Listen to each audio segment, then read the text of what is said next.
बिस्मिल्लाहिर्रहमानिर्रहीम, अस्सलाम वालेकुम। आप देख रहे हैं पाक अफेयर्स और मैं हूं नोमान खान। नाज़रीन इकराम, क्या ये लॉन्ग मार्च एक खूनी मंजरनामा हमारे सामने पेश करेगा या फिर इमरान खान इस्लामाबाद पहुंचने से कबल ही अपने मतलूबा नताइज तक हासिल या रसाई हासिल करेंगे? दूसरी तरफ इमरान खान के पसे पर्दा मुलाकातों के हवाले से कुछ बाज गश्त चल रही है। क्या इमरान खान इन मुलाकातों से कुछ हासिल कर पाएंगे? और तीसरी तरफ इमरान खान अपनी तकारीर में कुछ लोगों को धमकियां दे रहे हैं कि अगर पाकिस्तान के अवाम के फैसले का एहतराम आपने ना किया तो पाकिस्तान के अवाम आपका जीना हराम कर देंगे।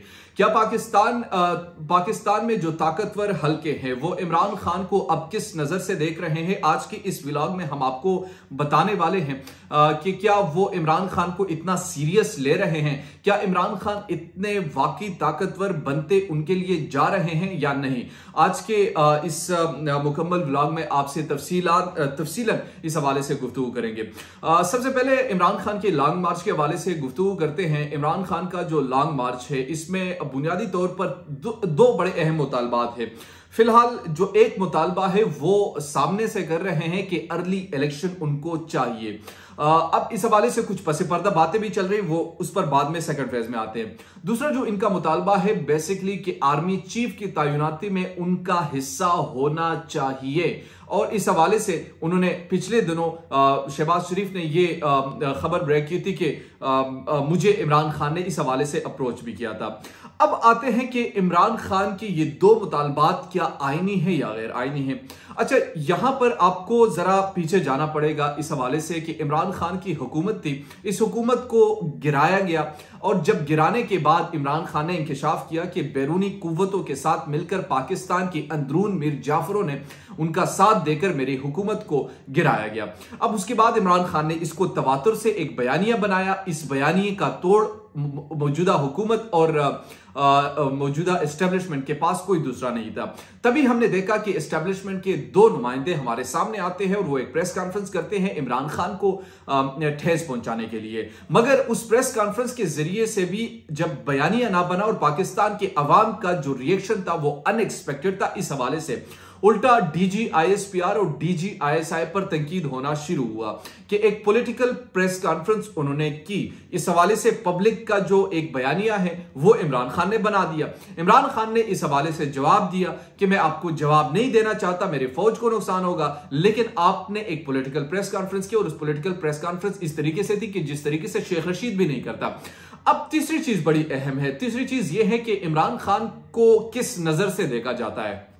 2 दिन कबल जब लॉन्ग मार्च एकदम इमरान खान कंटेनर से उतरे और लाहौर में किसी से मुलाकात करने गए तो उस मुलाकात की भी कुछ खातिर खा नताइज हमारे सामने नहीं है। पसे पर्दा फिर भी कोशिश की जा रही है कि इमरान खान किसी तरीके से रोक पाए, लेकिन जो दूसरी तरफ हम मंजर देख रहे हैं वो ये मंजर है कि इमरान खान का इंतजार किया जा रहा है रावलपिंडी पहुंचने तक। फिर जब पाकिस्तान भर से काफले आएंगे, उन काफलों को देखकर फिर यह फैसला होगा कि इमरान खान का साथ देना है या नहीं देना, या इमरान खान के मुतालबे पर उनसे मुज़ाकरात करने हैं या नहीं करने, या इमरान खान के मुतालबे के आगे सर तस्लीम खम करना है या नहीं करना। वो जब लोग यहां पर पहुंचेंगे, अगर लोग उनके मुतवक्के तादाद से ज्यादा हुए, मौजूदा हुकूमत और मौजूदा एस्टेब्लिशमेंट की मैं बात करूं, अगर उनके मुतवक्के तादाद से लोग ज्यादा हुए तो फिर यह हो सकता है कि इमरान खान की इस बयानिए को, इमरान खान की इस आप कह सकते हैं कि उनके इस मुतालबे को तस्लीम कर लिया जाएगा। मगर यहां पर बड़ा अहम सवाल यह भी है कि जब लोग वाकई ज्यादा होंगे फिर इमरान खान को मजीद कॉन्फिडेंस मिलेगा, और जब कॉन्फिडेंस मिलेगा तो अपने मुतालबात के साथ कुछ मजीद मुतालबात भी रखें। मिसाल के तौर पर वो आर्मी चीफ के हवाले से डिस्कशन करना चाहेंगे प्राइम मिनिस्टर जो शहबाज शरीफ से। फिर शहबाज शरीफ को मजबूरन इस चीज में तैयार होना पड़ेगा, क्योंकि पब्लिक का एक प्रेशर होता है। आप पब्लिक पर गोलियां चलाए, आप पब्लिक पर फिर चाहे शेल बरसाए, जो मर्जी आप करते रहे, लेकिन इतनी बड़ी तादाद में आप फिर उनको रोक नहीं पाएंगे।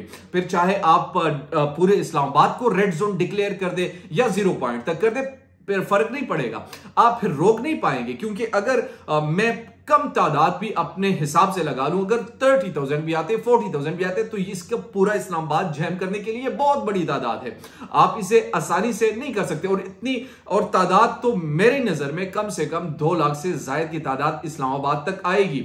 जो अगर आप अभी मार्च को देखते हुए ये अंदाजे लगा रहे हैं तो ये आपकी गलतफहमी है। उसकी वजह मैं आपको बताता हूं कि अभी केपीके के काफिले आने, अभी सिंध के काफिले आने, अभी साउथ पंजाब के काफिले आने, अभी साथ ही साथ कश्मीर के आने, गिलगित बल्तिस्तान के आने। तो ये तमाम तर काफिले जब एक जगह पर इकट्ठे होंगे तो फिर आप तसव्वुर कीजिए कि एक अवामी इनकलाब होगा। और आज इसी इनकलाब के हवाले से इमरान खान ने जो कल ट्वीट भी किया था वो भी इसकी गमाजी करता है कि 2 इनकलाब मैंने देखे हैं, एक ईरान में मैंने इनकलाब देखा था और एक ये इनकलाब में देख रहा हूं। और जब अवाम के फैसले के आगे जो मौजूदा हुक्मरान है वो अगर तस्लीम नहीं करते अवामी फैसले को तो फिर एक खूनी इनकलाब आता है। अल्लाह ना करे अगर वो इनकलाब आया तो पाकिस्तान के लिए खतरा है, पाकिस्तान के अवाम के लिए खतरा है। ये मौजूदा सूरत हाल थी जो अब तक मैंने आपके सामने रखी। उम्मीद करता हूं कि आपको ये वीडियो पसंद आई होगी। अगर अभी तक आपने हमारे पाक अफेयर्स को लाइक नहीं किया तो लाइक कीजिए, सब्सक्राइब नहीं किया तो सब्सक्राइब कीजिए और अपने राय का इजहार जरूर कीजिए ताकि हम अपनी वीडियोस में बेहतरी ला सकें।